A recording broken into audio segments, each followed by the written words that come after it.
I thought I was his only wife, until I saw him with his second family standing in a grocery store, just 3 blocks from our home. If betrayal stories and revenge twists are your thing, make sure to subscribe right now, because what I discovered next destroyed everything I believed about my marriage. At first, I didn't even understand what I was looking at. My husband was there, holding a little boy's hand, laughing like he didn't have a single secret in the world. And beside him was a woman who leaned into him like she had been doing it for years. My chest went cold. Because I had been married to him for 6 years.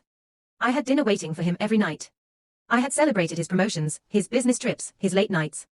And yet, in that moment, I realized I had been living a half-life inside a lie. I didn't confront him. Not then. I just stood behind the aisle pretending to look at products, while my hands shook so badly I almost dropped my basket. I watched them shop like a normal family. A real family. And when he kissed that child on the forehead before leaving the store, something inside me broke completely. That night, I checked everything. His phone was already locked tighter than usual, but I didn't need it anymore. I followed him the next day instead. He told me he had an urgent work meeting. Instead, I watched him walk into a second apartment across town. And when the door opened, the same woman from the grocery store kissed him like he belonged there. I didn't cry that time. I started collecting truth. Bank records. Rental papers. School enrollment forms. Everything pointed to one thing: he had been maintaining 2 completely separate lives for over 4 years. 2 homes. 2 families. 2 versions of himself. And I was just one of them. But the worst part wasn't the betrayal. It was how carefully he managed it. How he smiled at me in the morning, then built another life by afternoon. Like I was just a schedule, not a person.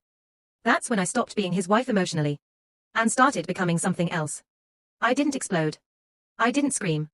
I let him continue his routine, while I quietly prepared the end of it. I spoke to a lawyer. I documented everything. I secured every financial record tied to my name.